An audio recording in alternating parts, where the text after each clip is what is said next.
Hi everybody, how are you doing? This is Brother Stucki checking in with just a real quick video this week that I wanted to use to emphasize a few points of typography and layout on your magazine spread. We're into the second week, you're about to get critiqued, and you're going to want to be looking for things that you can do to improve. And one of the things that I'm going to show you, which I think will help all of you improve your pieces drastically, are some principles of typography that I want to teach. So with that said, I'm going to go ahead, I'm sharing my screen here, and we're going to open up InDesign. And I'm going to create a document. This is 8.375 inches by 10.875, as you all know, since that was the requirements of your assignment. I'm going to push enter and start it. And what I'm going to do is I'm going to come down here into this spread where we have the two full pages, and this is where my text is going to go. And one of the things that I have done is I have copied a talk that I found. It's a devotional. It's the one that when Sister Sherry Dew came and spoke at BYU-Idaho. So I already copied it, and I'm going to draw a text box here. So the thing that I just did, I went over here and I grabbed this little text tool and I grabbed this box, and you can see right here that it's now waiting for me to paste this in. And I'm going to go to Edit and Paste. And you can see that the text is all added in and it looks great. Now, with my selection tool, you'll see I've selected it, and I come down here to the bottom and you can see this little red plus inside of a box. And that means that there's more text in this text box still waiting for me to come. So what I did is I just clicked on the plus, and you can see now that it has picked up the continuing end of the page. And I'm going to draw a text box. And you can see that there's still more text to go. So there we have it. There's actually quite a bit of text in this because it's a longer talk. And so that's what we would do about that. Now, a couple of things that I want to show you is, one, when you look at a magazine, you almost always see columns. You hardly ever see text going all the way across. So there's a couple of things we could do. One of them is I could come in here and I could just manually take this and just kind of eyeball it and make a column right there. And it pushed all of my text, and it comes to this point, so I could just move this over. But the thing that's wrong about this is I didn't do any measuring. I don't have any columns. I don't have any measures that are exact. I'm not working with a grid or anything, and so that's one of the first things I want to do. So I'm going to move that out of the way for a minute. I'm going to move this to this page, and I'm going to come in here to my layout. I'm going to go to margins and columns. So layout, margins, and columns. I have half-inch margins on all sides, and I'm going to go with 2 columns. And I'm going to make my gutter, which is this space in between, 0.25 inches. That's a quarter of an inch. And I'm going to click OK. And now I'm going to move this back over. And you can see I was close, but not close enough. So I'm going to just move that over. I'm going to bring this one over here.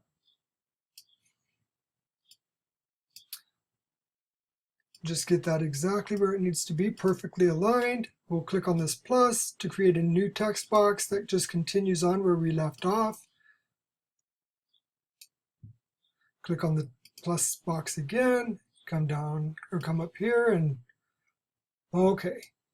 And you can see that this is going to spread to several more pages, but that's okay. Now this looks okay. You can see that there's a lot of jagged edges, but one of the things that you also can see, and here I'm going to adjust things just a little bit, move this up so you can see everything, all of my tools and my measurements up here on the top, because there's a lot of instruments up here that are important for you to see.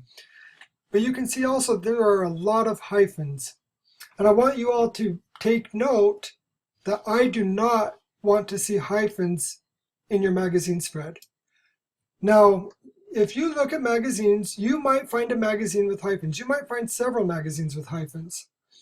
But for me, I don't want to see hyphens. I've taken a lot of advanced typography classes and workshops, and somebody who really cares about their typography will do whatever it takes to avoid hyphens. So how do you do that? That can be a troubling challenge. Let me show you a few things that we can do. One of the things we can do is I'm going to select all of the text, and you can see right up here the word hyphenate, and there's a checkbox. I could simply uncheck that, and now there's no hyphens in all of this text. And that's great. That's exactly what I wanted. What I'm going to do is actually select the text boxes all the way. Okay, so I actually you have to select the type, the text, and you have to uncheck hyphenate. Another thing that I like when it comes to typography is I like my words to be aligned, and here we are sliding away. You'll find if you're on a Mac especially that a lot of times you have a runaway mouse. Anyways, you can see that we've got some really big jagged edges, and we can actually clean that up. And there's a few ways to do so. A lot of you will probably go right over here into the paragraph settings. You can see right now I'm left aligned, and if you come down here to this one beneath and we click here, it actually makes everything left and right justified. Now,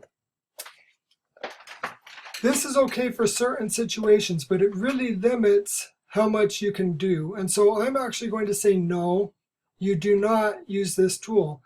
This will create large gaps. If you come right over here, notice this space right here between broadcasting and network and visited, and salt and lake. See those huge gaps? That is a big no in typography. And when you use an automatic left-right justify, that's what happens. So I'm going to reselect all of that text, and I'm going to go back to left align. And I'm going to show you how you can manually do this so that you can get things exactly how you want them to be. So the thing that we would do is you always want to start at the top and work just through the text from the very beginning to the very end. Don't skip around or you'll regret it. But if you start at the beginning, you can see here we have a couple of years ago a reporter from an international, and we have this big open space here, and it looks like to me that I could probably make international fit up there. So what I'm going to do is I'm going to come over here, and I'm putting my cursor right after the L in international, and you can see it's flashing right there. I'm going to push return or enter on my keyboard, and you can see now that it created a new line.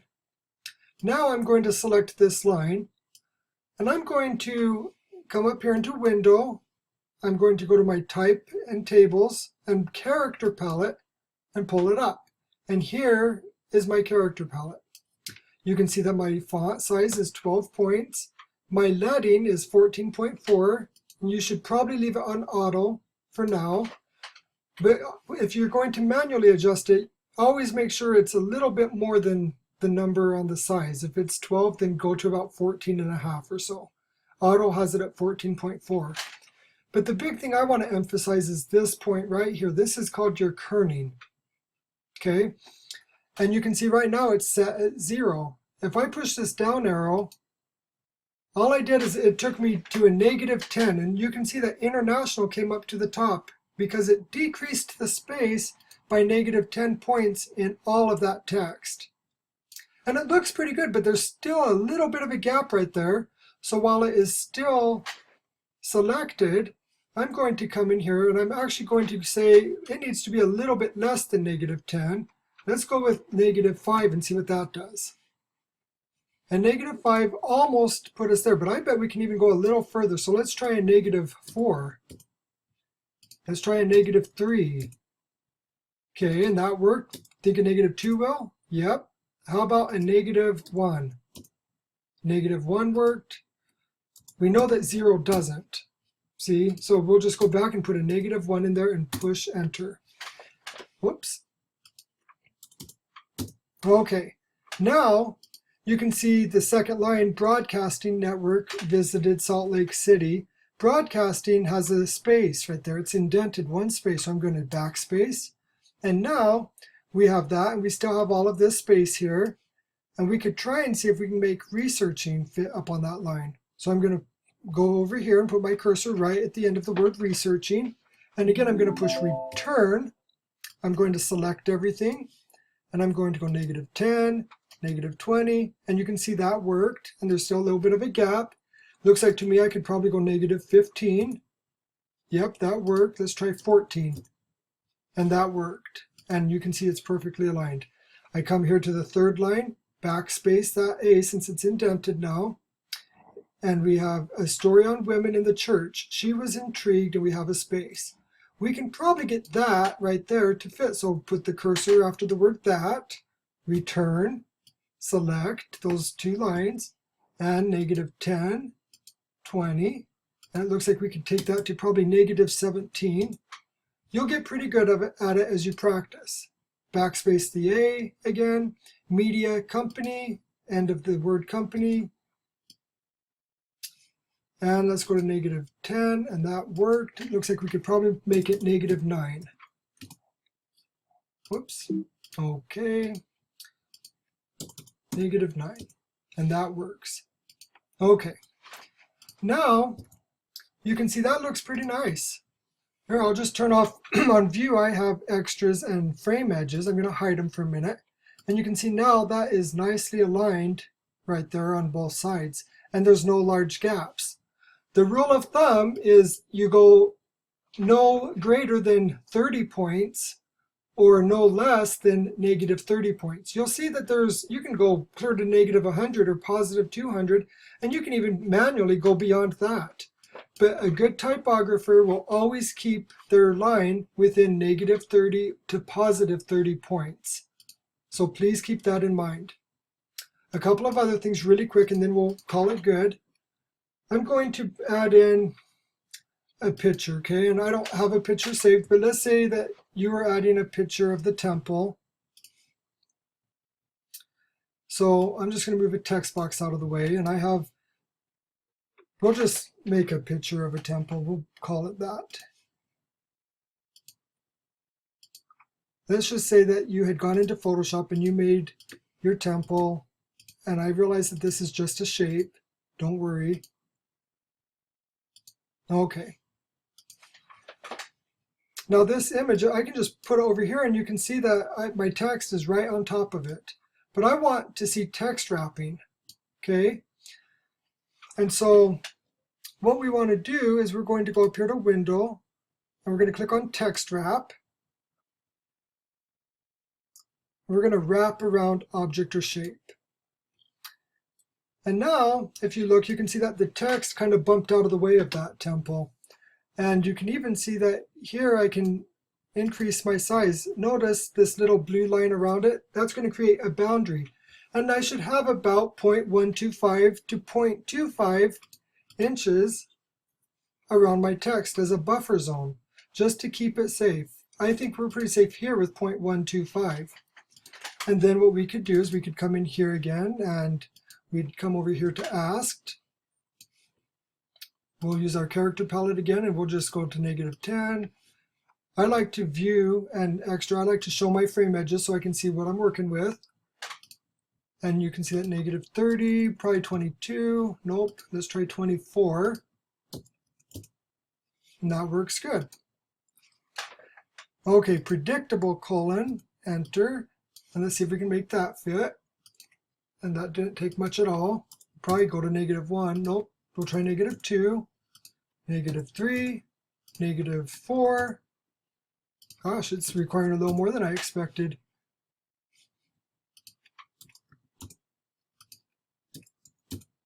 -9.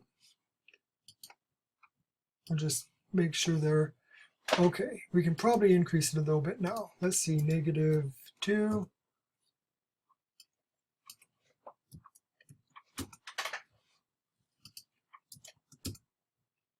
Okay, that's right. I remember now, because remember we have that bounding box.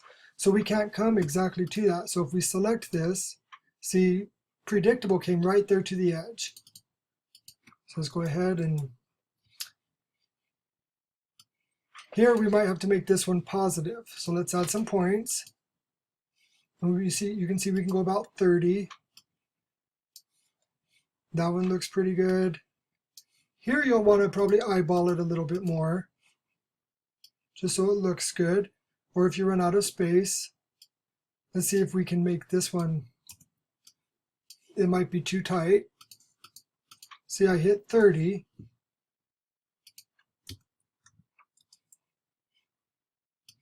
And remember I said don't go more or less than -30. See, I can go to -40, but you can see that that was too much and it jumps out. So you really want to remember to follow that rule of no more than -30 to +30. And you might have to play with some words and move things around a little bit. But there's a lot you can do to that. Another thing that I see quite often, which I'm just going to show you really quick, is I see people do pictures that are circular. And what I want is I want your picture, I want to see text wrap around that circle. And a lot of times that can be very difficult. And it's an area where I see things where it's not as clean as it could be. So again, we come in here and we have this circle, and let's just increase our margin around that to 0.0625 maybe 0.125. And you can see that's pretty good. It looks pretty nice, but there's a few things here that we could probably just clean that up a little bit. So let's just try it for a minute and see what we can do. See if we can increase this a little bit, 10, 20, 30, and that's probably good. Let's see how this looks, 10, 20, 30.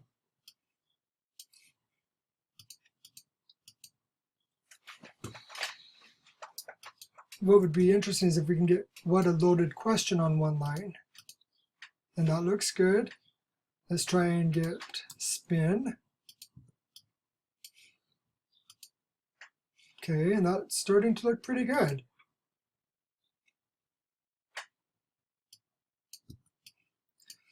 I'm going to increase this a little bit, about right there. Let's see if we can come in here. Okay, and you can see that that bumped that right up. Now let's go to privileges and push return or enter. And let's see if we can get that all on one line. And that looks great. We could probably bump it out just a little bit. So I'll go to -28 instead of -30. Backspace. Finally, let's move finally up.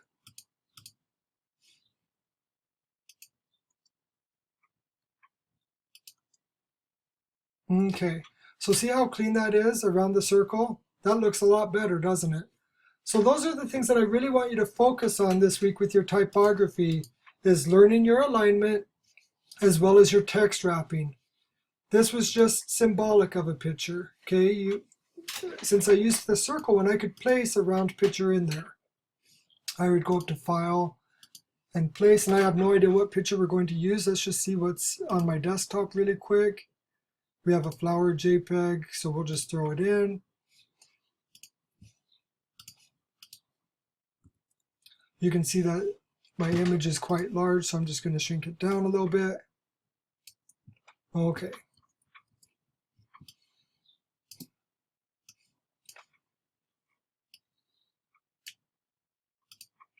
And you can see that that wraps nicely. We'll go to View, Extras, and hide the frame edges. And it's starting to look like a nice magazine spread. Okay, so those are going to be your challenges this week. I wish you all the best in it. Remember kerning, -30 to +30 points in your character palette. Do it after you choose your font and everything else, because if you come in here now and we change the font, let's see what happens. We'll go to say, let's just change it to Times New Roman. And now it's messed everything up, and every time I pushed enter, it became its own line. Also, if you change font size, you can see it messes things up. So you have to do all of the kerning and letting after you have made sure that you know what font you're using, after all of your editing has been done. If you have any changes to make to your text, you won't because you're using a talk, but later on in life you might. This is the final step when it comes to typography, is making sure that your kerning looks nice. Hey everybody, I have my office hours. You're more than welcome to set up appointments with me. Check and see when they are. Set up a time and I'll be happy to meet with you. Just send me an email in advance and we'll make it happen. If my time doesn't work, ask me for a time that will. And if I can make it work, I will. I'm praying for each of you. I'm excited at the work that I've seen so far. I'm excited to see your final magazine spreads this week. I wish you all the best and hope you have a great one. We'll talk to you again soon. See you later.